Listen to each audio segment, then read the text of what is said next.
días, continuamos en esta mañana que Dios nos ha permitido. Este día 3 de julio, honramos al Padre, al Hijo y a su Santo Espíritu por su buena voluntad para cada uno de nosotros. Bueno, los días continúan y la palabra del Señor tiene que seguir también siendo pronunciada por cada uno de nosotros a través de los aires, a través de las carreteras, a través de esta nación americana. Y Dios bendiga a este país siempre y cuando nos mantengamos siempre en el camino de la verdad. Bueno, en esta mañana tenemos al pastor Natividad Ramos una vez más y le agradecemos, pastor, por su buen deseo para esta comunidad americana en este estado, una de las 13 colonias que llegaron a este país, y damos gracias al Señor porque Dios ha sido fiel. Y bueno, vamos a entrar a la palabra del Señor directamente desde México, ya que antes se evangelizaba de Estados Unidos a México, a nuestros países en Latinoamérica, ahora se evangeliza igualmente de allá para acá. Pastor, le dejo los micrófonos y gracias una vez más por estar con nosotros a través de Radio Oración. Muy buenos días, estimado hermano Isaí. Muchas gracias por la oportunidad de que estemos en este programa. Y se escucha muy interesante y es muy cierto. Ahora es de aquí para allá también, porque Dios tiene pueblo, tiene ministros, tiene predicadores, enseñadores, como en todas partes. Y es un gozo participar con nuestros hermanos en Norteamérica y en todas partes donde nos estén escuchando. Un saludo en Cristo, un saludo afectuoso, mis hermanos, y gracias a Dios porque hemos podido tener esta participación, y gracias a ustedes por ser tan generosos de regalarnos este tiempo para escuchar nuestra reflexión, o esta reflexión sobre esta carta tan preciosa, tranquila si usted quiere, pero muy contundente, como es la carta del apóstol Juan, primera carta del apóstol Juan. Y dije, bueno, ya estaremos entrando a una carta que es como un arroyo embravecidos, como es la carta a los Gálatas, que es durísima. Muy bien, pues es que así es la defensa de la fe. La defensa de la fe en realidad es radicalismo. No puede hacerse defensa de la fe sin que haya pasión.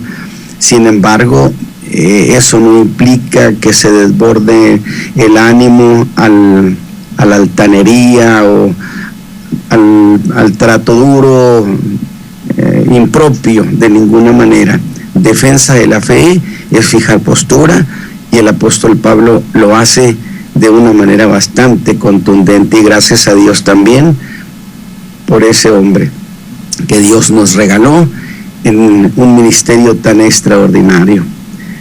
Muy bien, mis hermanos, pues estamos en esta carta que el apóstol Juan escribe a la iglesia en todo tiempo y en todo lugar. Y estamos en el capítulo 5, ya vamos de salida de esta carta, y voy a leer del versículo 10 al 12. Dice: el que cree en el Hijo de Dios tiene el testimonio en sí mismo. El que no cree a Dios lo ha hecho mentiroso, porque no ha creído en el testimonio que Dios ha testificado de su Hijo. Y este es el testimonio, que Dios nos ha dado vida eterna, y esta vida eterna está en su Hijo. Y el que tiene al Hijo tiene la vida. El que no tiene al Hijo de Dios definitivamente no tiene la vida, y no puede tenerlo si no cree en las dos cosas fundamentales que el apóstol Juan ha estado proclamando en este capítulo 5. Si usted ha ido junto con nosotros atento, el apóstol Juan planteó dos cosas: que Jesús es el Cristo, esa es una, y la otra es que Jesús es el Hijo de Dios. Dos pilares sobre los cuales se sustenta todo el edificio de la fe cristiana. Muy bien, mis hermanos, pues estamos todavía en este capítulo 5 de esta primera carta, capítulo que bien podemos calificarlo como el capítulo de las pruebas de fe en la persona de Jesús. Y ya desde el versículo 1 y el verso 5, el apóstol abordó dos grandes doctrinas básicas que dije son el fundamento sobre el cual se construye todo el edificio de la fe apostólica, diciendo en el verso 1: todo aquel que cree que Jesús es el Cristo es nacido de Dios. Y en el verso 5: el que cree que Jesús es el Hijo de Dios vence al mundo. Dos declaraciones que ha hecho el apóstol Juan, que son eminentemente doctrinales, que cuando menciono esta palabra doctrina no puedo dejar de acordarme, de tener en mente lo que se dijo a partir de los años 80, que la doctrina ya no era necesaria. Y la gente, los creyentes, llegaron a sentir como si la doctrina fuera algo siniestro, tenebroso. No, doctrina, decían, doctrina no. Pues esto que le estoy diciendo, que Juan ha dicho, esto es doctrina. ¿No le parece una belleza? Son dos declaraciones que ha hecho el apóstol y que son eminentemente doctrinales. De estas dos cosas hablé en los mensajes pasados.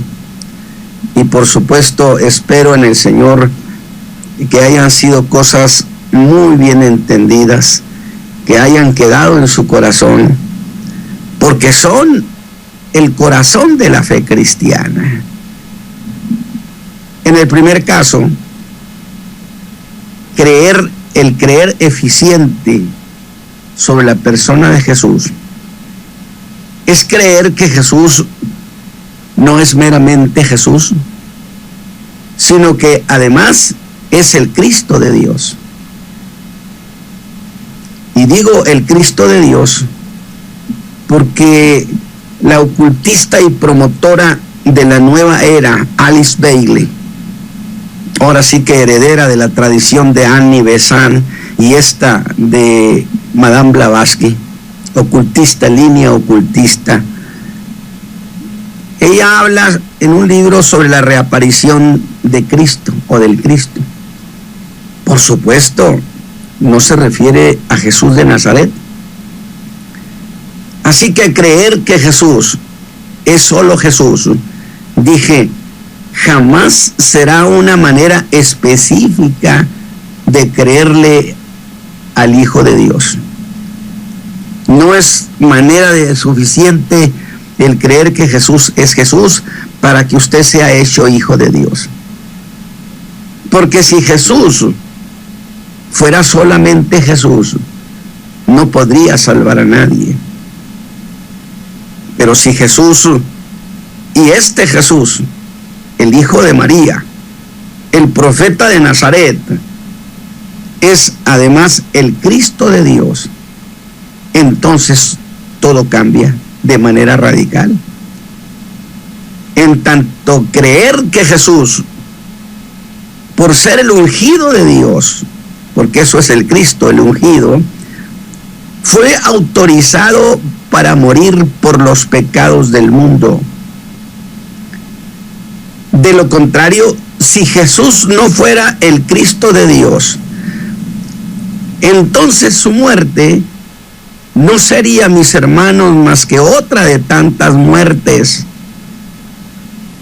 Pero siendo Jesús reconocido por Dios como su ungido, esto implica que la justicia divina lo reconoció como el autorizado de Dios, y su muerte fue vista por la justicia divina como un acto legal sustitutorio, es decir, Él tomó nuestro lugar, fue una muerte vicaria. justicia que se dio por satisfecha con el sacrificio de este Jesús el Cristo. Y de esa manera se entiende mejor la razón del por qué, creyendo en Jesús como el Cristo, el hombre tiene legítimo perdón de sus pecados. Creer que Jesús es el Cristo es lo que nos hace hijos de Dios. Y Juan en el verso 5 nos llevó a una segunda y gloriosa declaración doctrinal, cuando pregunta: ¿quién es el que vence al mundo? Y que luego él mismo se contesta: el que cree que Jesús es el Hijo de Dios. Por cierto, esa aclaración la da el apóstol, porque en el verso 4 afirma con plena seguridad: todo aquello que es nacido de Dios vence al mundo. ¿Y quién es el que vence al mundo? Veamos todo esto que ha dicho el apóstol. Primero habló de creer que Jesús es el Cristo. Ahora que Jesús no solo es el Cristo, sino que más allá de eso es el Hijo de Dios, es Dios mismo. Por consecuencia, el que murió en la cruz del Calvario era Dios hecho hombre, y aquella sangre preciosa que se derramaba era la sangre de Dios hecho hombre. Preciosa sangre. Y ahora que Jesús no solo es el Cristo, dice Juan, sino que además es el Hijo de Dios. Dos cosas: es el Cristo y es el Hijo de Dios. Lo primero es glorioso, es el Cristo, pero lo segundo es sublime, Hijo de Dios. ¿Y quién dijo que era Hijo de Dios? Dios mismo. Dios afirmó que este era su Hijo. Vaya tomando en cuenta estas referencias que le estoy dando, porque luego se convierten en la respuesta y en la razón de lo que está hablando el apóstol. Insisto, en el verso 1 dijo que el que cree que Jesús es el Cristo tiene esa clase de fe que nos hace hijos de Dios. Y esta otra, creer que Jesús es el Hijo de Dios, nos hace vencer al mundo. Dos cosas distintas, dos resultados distintos. Y entonces pregunté: pero ¿no es la misma cosa ser el Cristo que ser el Hijo de Dios? Definitivamente, mis hermanos, no es la misma cosa. Pues si creer que Jesús era el ungido, el autorizado para hacer la obra de redención, dije cuánto más glorioso y sublime que sea el Hijo de Dios. Pero hoy quiero recordarle algo. Juan nos enseñó que todo lo que se diga, que se pruebe. Y Juan ha estado diciendo que es el Cristo y que es el Hijo de Dios. Y el que diga algo, pues que lo pruebe. Se han dicho dos cosas. Insisto, Jesús es el Cristo y que Jesús es el Hijo de Dios. Pues estas dos cosas, mis hermanos, en la forma y en el estilo de Juan, deben ser probadas.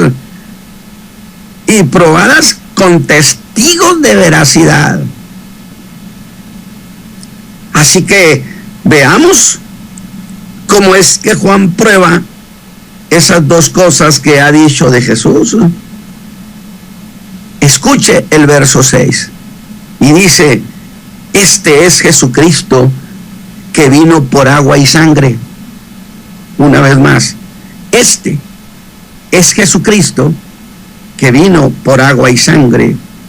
Pero luego agrega: no por agua solamente, sino por agua y sangre. Y el Espíritu ¿sí? Da testimonio, porque el Espíritu es la verdad. El apóstol Juan nos ha dicho: ¿pidieron ustedes testigo de calidad? Que Jesús es el Cristo y que Jesús es el Hijo de Dios. Pues el testigo de calidad es el Espíritu Santo, porque es un testigo presencial. Pero yo quiero que veamos esto más de cerca. Pues dice: este es Jesucristo. Este Jesucristo del que está hablando. Y no de ese pronombre demostrativo que usa el apóstol Juan, este, que implica que se refiere a alguien que está cerca del que habla o de lo que habla. ¿Y de quién está hablando Juan? Pues de Jesús el Cristo, de Jesús el Hijo de Dios. Por eso dice: este Jesucristo. Qué interesante. Demostrativamente está señalando a Jesús. Y luego afirma: este Jesucristo, que es Hijo de Dios y el ungido, ¿cómo vino? Es decir, ¿cómo llegó este Jesús, este Jesucristo? ¿Cómo llegó a estar entre los hombres o ser uno de nosotros cuando que es Dios mismo? Juan contesta con sencillez: vino por agua y por sangre. Y para evitar errores de interpretación, el apóstol insiste categórico: no por agua solamente, sino también por sangre. Y usted me habrá de decir: sí, hermano Ramos, eso está bien, pero ¿qué cosa es eso de venir por agua y qué cosa es eso de venir por sangre? Y antes de entrar a esto, me ruego que no olviden que Juan ha dicho que hay un testigo, y un testigo de veracidad que puede probar las dos cosas. ¿Cuáles dos? Que Jesucristo vino por agua y que Jesucristo vino por sangre. Y luego dice que ese testigo es el Espíritu Santo. Y el Espíritu, dice Juan, es el que da testimonio. Y su testimonio es verdadero. En ese mismo versículo dice: porque el Espíritu es la verdad. Da un testimonio irrefutable, verdadero, porque Él estuvo presente y el Espíritu es verdad. Pero aún con todo y eso no hemos explicado esa declaración de que vino por agua y sangre. Veamos entonces, ¿qué cosa es eso de venir por agua y por sangre?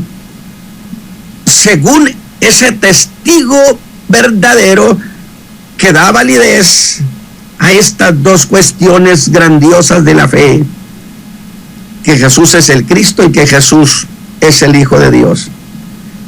Porque el apóstol hace al Espíritu Santo testigo, primero en el caso de venir por agua y en el caso de venir por sangre también. Entonces empecemos por el primer caso, que Jesucristo vino por agua. Y la pregunta es: ¿de qué cosa está hablando? Bueno, cuando habla del agua, es una clara referencia a ese día cuando Jesús a secas llegó al río Jordán para ser bautizado por Juan. Cuando él sube del agua, dice el Evangelio de Mateo que allí hubo dos testimonios, Uno visible, el otro audible. Dos testimonios a favor de Jesús. Uno fue dado por el mismo Espíritu Santo, el cual descendió sobre Jesús de manera visible.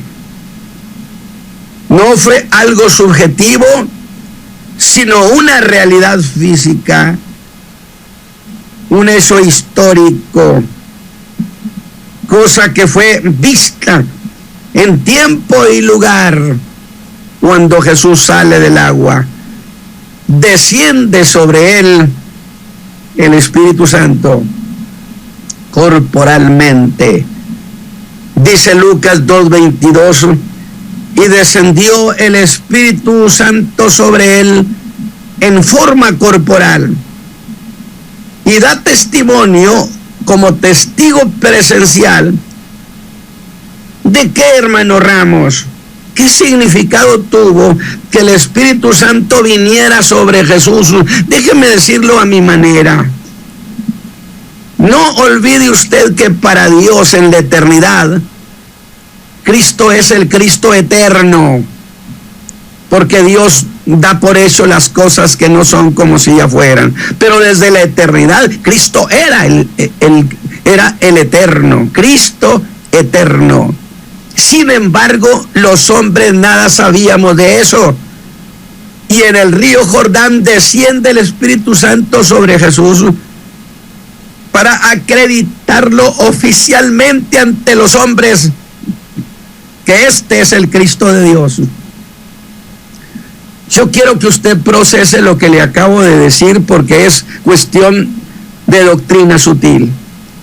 El Espíritu Santo vino sobre Jesús de la manera en que a algunos se le ungía algún rey o algún sumo sacerdote, se le ungía con el aceite de la unción y lo acreditaba formalmente para ejercer, ya fuera su reinado o ya fuera el sacerdocio. Porque un hombre podía ser elegido de Dios para reinar, pero cosa muy distinta que fuera ungido, acreditado entonces para que oficialmente ejerciera como rey. ¿Va conmigo? Y entonces el día en que el Espíritu Santo descendió sobre Jesús, que era simbolizado por el Espíritu Santo, al descender sobre Jesús lo estaba ungiendo, por consecuencia podía ahora ejercer plenamente su ministerio del Cristo de Dios. Yo quiero que usted vea eso. Cuando sale del agua, era el Cristo. Y es propio decir que ahora, por causa de esa unción del Espíritu Santo, a partir que sale del agua, es anunciado oficialmente ante los hombres como el Cristo de Dios, en el hecho de que haya descendido sobre él el Espíritu Santo. Entonces, ¿cómo es que vino eso del Cristo o del ser ungido? Al salir del agua del bautismo, vino por agua, vino a ser el Cristo. Antes de eso era solamente Jesús, en términos de lo que era para los hombres. Ahora Jesús ha sido acreditado como el Cristo, o lo que es igual, vino a ser Jesucristo, que es lo que está diciendo Juan. Este es Jesucristo que vino por agua. Y si alguien puede ser testigo valioso de que Jesús es el Cristo, indiscutiblemente es el Espíritu Santo, porque Él estuvo allí, porque Él fue el que lo ungió. Jesús el Cristo vino por agua, porque allí al subir del agua, el Espíritu Santo lo unge y lo hace el Cristo. Luego Jesús no se nombró a sí mismo, no usurpó semejante título, sino que lo recibió de manera legítima. Y cuando el Espíritu Santo viene sobre él y unge a Jesús, lo declara como el autorizado de Dios para ser el Cristo de Dios. Y por eso este suceso tiene que ver con ese creer que Jesús es el Cristo, un creer que hace a los hombres llegar a ser hijos de Dios, porque están reconociendo el testimonio que dio el Espíritu Santo acerca de Jesús. Y es el Espíritu Santo el que nos hace nacer como nuevas criaturas, porque es una operación que le corresponde al Espíritu de Dios. Pues cuando alguno cree que Jesús es el Cristo, por así decirlo, Dios concede que ese mismo Espíritu Santo que estuvo allí para ungirle, sea el mismo que haga a los hombres nuevas criaturas y hace que usted sea declarado oficialmente un hijo de Dios, porque somos oficialmente hijos de Dios. No olvide eso, que ser llamados hijos de Dios es un derecho que Dios ha concedido a los que creen en Jesús como el Cristo. Como ser el Cristo fue también un derecho otorgado por Dios a Jesús. Pero eso no fue todo. Allí mismo en el bautismo, en el momento del bautismo en el Jordán, se dio un segundo testimonio. Dios hablando desde los cielos, y aquella voz era audible. Y lo que dijo no debe ser ignorado por nadie, porque es el Padre el que está hablando, porque va a dar testimonio de ese Jesús. ¿Quién es ese Jesús? Ponga cuidado. Sin lugar a especulaciones, allí el Padre habló 2 veces, aunque sé que muchos intérpretes afirman que es la misma cosa, que no hubo 2 declaraciones, sino que son 2 formas de decirlas. Yo no digo así, porque gramaticalmente no son la misma cosa estas 2 declaraciones. Y déjeme poner las cosas en este orden. Según el Evangelio de Lucas, en el capítulo 3, versículo 22, esa voz que venía del cielo dijo: tú eres mi Hijo amado. Y esta era una declaración oficial que el Padre estaba diciéndole a Jesús mismo: tú eres mi Hijo amado, en el cual tengo contentamiento. El Padre está diciendo, afirmando que Jesús es su Hijo. Por consecuencia, el que no cree que Jesús es el Hijo de Dios está desmintiendo y confrontando la declaración que el Padre hizo de su Hijo, y hace a Dios mentiroso. ¿Ve por qué es tan grave no creer que Jesús es el Hijo de Dios? Es contradecir el testimonio que el Padre dio allí en el Jordán. Tú eres mi Hijo amado. Pero esta es una declaratoria filial. Tú eres mi Hijo amado. Mientras que según Mateo capítulo 3 versículo 17, hubo un segundo testimonio del Padre, donde dice: este es mi Hijo amado. Y por supuesto, tú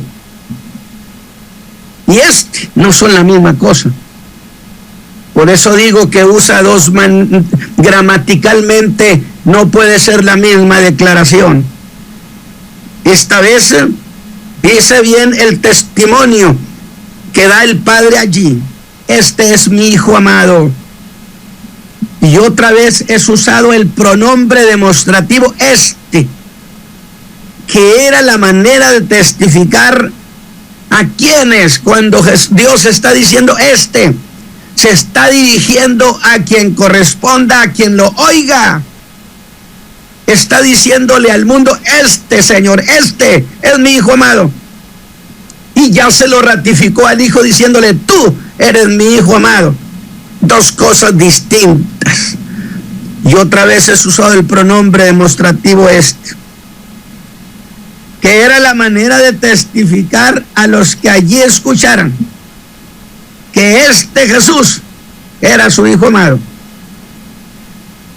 Una forma de dar testimonio a cuantos allí lo puedan escuchar.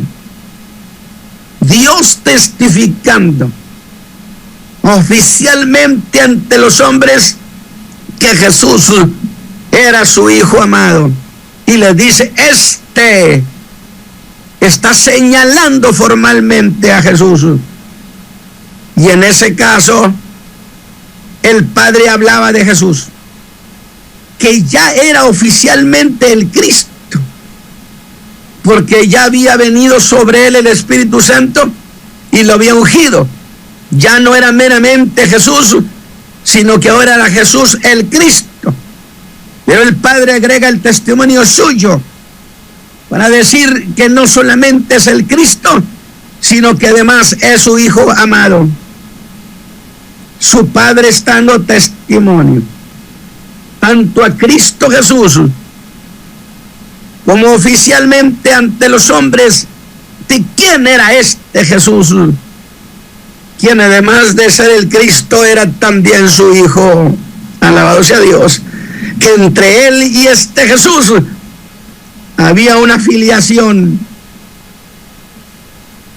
Por eso no creer que Jesús es el Cristo es desmentir el testimonio del Espíritu Santo y hacer al Espíritu Santo mentiroso, que es el que ha dicho que lo ungió para que fuera el Cristo. Y no creer que Jesús es el Hijo de Dios es desmentir al Padre, que fue el que dijo que era su Hijo. Alabado sea Dios. Ve la razón por la cual el apóstol Juan sustenta estos dos pilares doctrinales: que Jesús es el Cristo y que Jesús es el Hijo de Dios.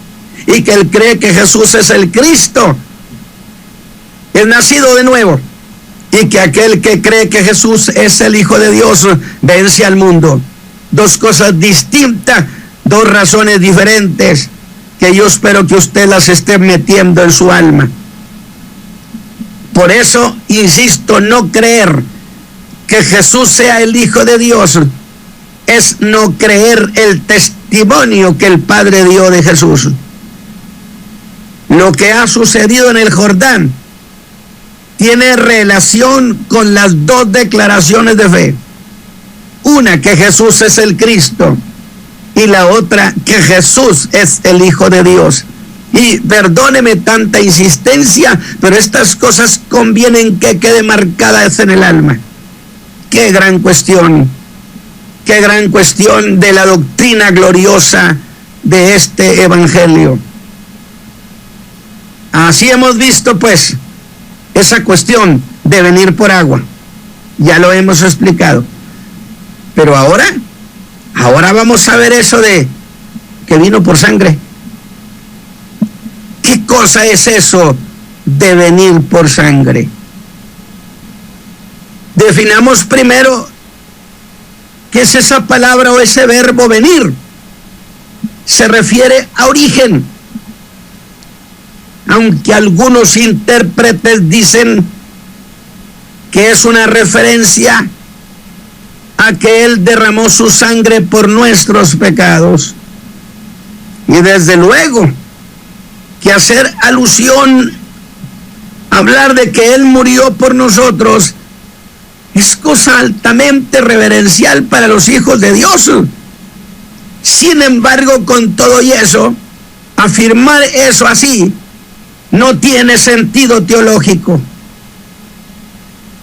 porque no podemos tomar definiciones sentimentales que son preciosísimas, y yo reconozco que su sangre La sangre de Jesús la derramó por mis pecados. Preciosa sangre. La sangre de Dios hecho hombre, cayendo en aquella cruz, derramándose. Y al derramarse esa sangre se derramaba la vida del bendito Hijo de Dios. Pero no tiene sentido teológico, es otra cuestión. Pues eso de vino o venir es una referencia a origen, su origen humano. Pues Jesús es el nombre del Verbo entre los hombres, habiéndose hecho hombre. Y hablar del derramamiento de sangre no es hablar de origen. En términos de ser Jesús el hombre, tiene la implicación en griego de llegar, de arribar, de entrar. ¿Cómo es que hizo su entrada? ¿Cómo es que vino por sangre? ¿Cómo hizo su entrada entre los hombres? Y me parece más adecuado para esto la definición doctrinal. Es la idea de cómo Jesús, cómo hizo el Verbo su entrada en el mundo y cómo Dios podía redimir, solo haciéndose un consanguíneo de la raza humana, solamente adquiriendo parentesco, que era una de las condicionantes de la redención. Tenía que ser pariente cercano. Y ese parentesco es fundamental en la doctrina de la redención. Y aquí adquiere mayor sentido, pues él no podía llegar a ser Jesucristo o Jesús el Cristo si no se hubiera hecho hombre, si no se hubiera hecho uno de nosotros. Y al tomar condición de hombre, adquirió condición para ser un redentor legítimo. Pues esa exigencia que fuera pariente cercano quedaba salvada. ¿Y cómo iba a llegar a ser eso si no era un consanguíneo? Y eso dirá usted, ¿qué tiene que ver con esto, hermano Ramos? Pues ¿cómo es que Dios hizo su entrada entre los hombres como hombre? Solo haciéndose hombre. Por eso Hebreos 10:5 usa esa expresión que dice, y entrando en el mundo, precioso, y entrando en el mundo, hizo su arribo entre nosotros, llegó a estar entre nosotros.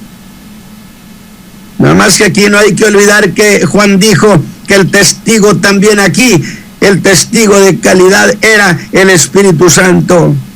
No podemos olvidar eso. El Espíritu Santo también es testigo presencial de esta segunda cuestión. Pero eso, ¿cómo fue? Sencillo. ¿Acaso no fue ese mismo Espíritu Santo el que lo engendró en María, haciendo posible que Dios tomara parentesco y así llegó a ser un consanguíneo? No podía ser parte de la raza humana sin ser nuestro consanguíneo. Y Jesucristo vino por agua. Allí el Espíritu Santo lo ratificó ungiéndolo. Y ahí el Padre lo declaró su Hijo. Pero ¿cómo vino por sangre? Haciéndose consanguíneo nuestro. Luego el Espíritu Santo es el mejor testigo porque Él lo engendró. El Espíritu Santo testigo que Jesús vino por agua y sangre. Todo lo que se ha dicho de Él ha sido comprobado por testigos fieles. Pero hermano Isaí, ¿eso es confiable? Juan dice en el verso 9, si recibimos el testimonio de los hombres, Pues el testimonio de Dios es mayor, porque este es el testimonio de Dios que ha testificado de su Hijo.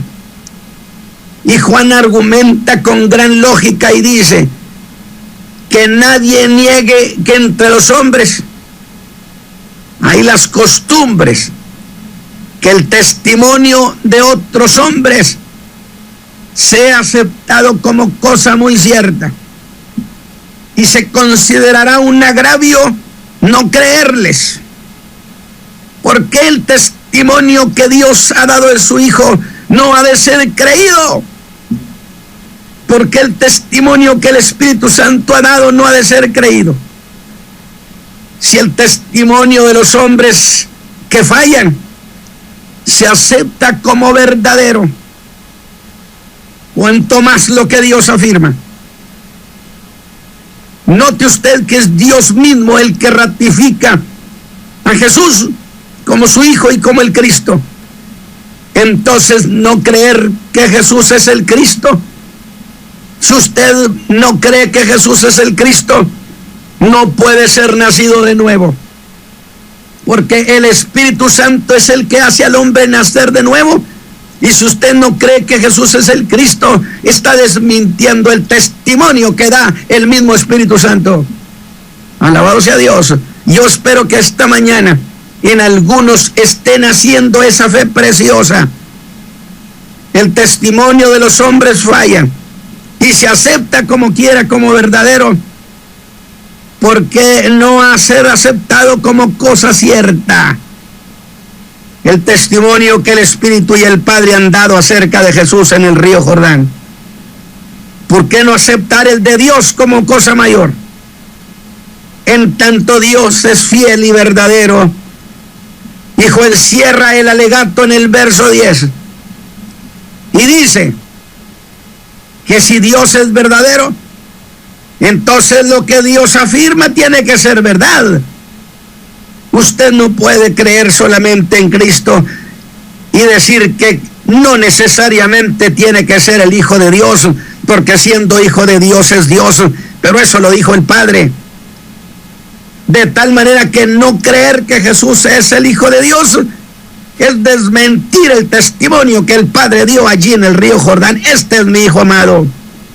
No creer que Jesús es el Cristo y que es Hijo de Dios es hacer a Dios mentiroso. Y la idea en griego significa que eso sería afirmar, hermano, dice ahí que Dios es un falsificador y fabricante de mentiras.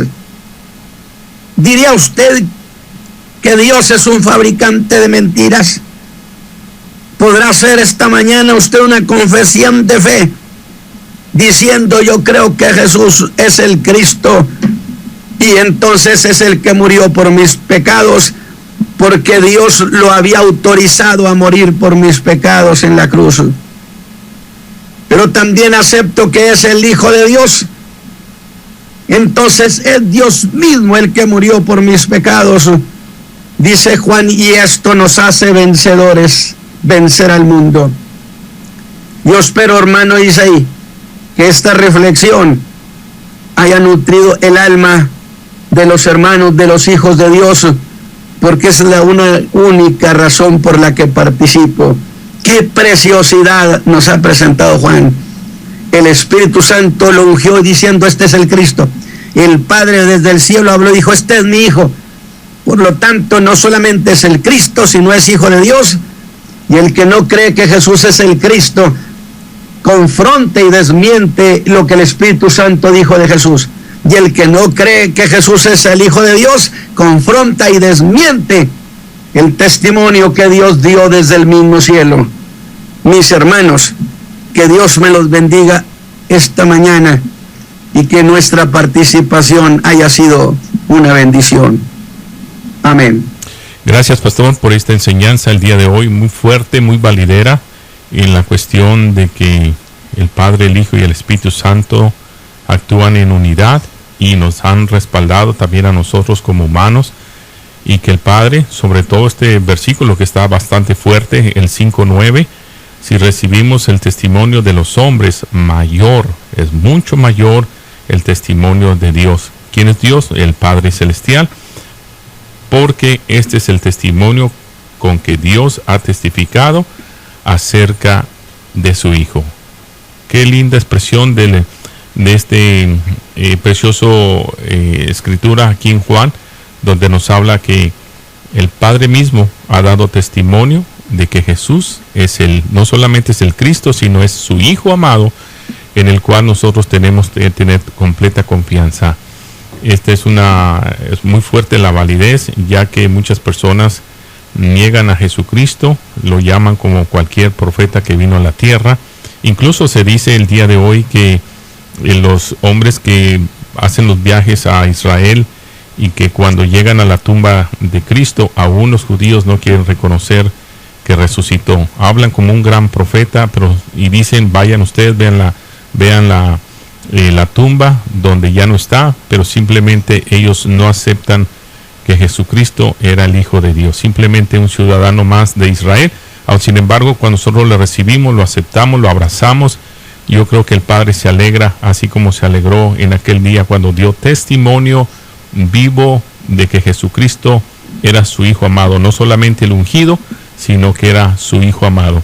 Pastor, le agradecemos infinitamente el día de hoy y agradecemos también a nuestra audiencia, a aquellos que oyen esta radio y que transmiten el verdadero evangelio, la doctrina.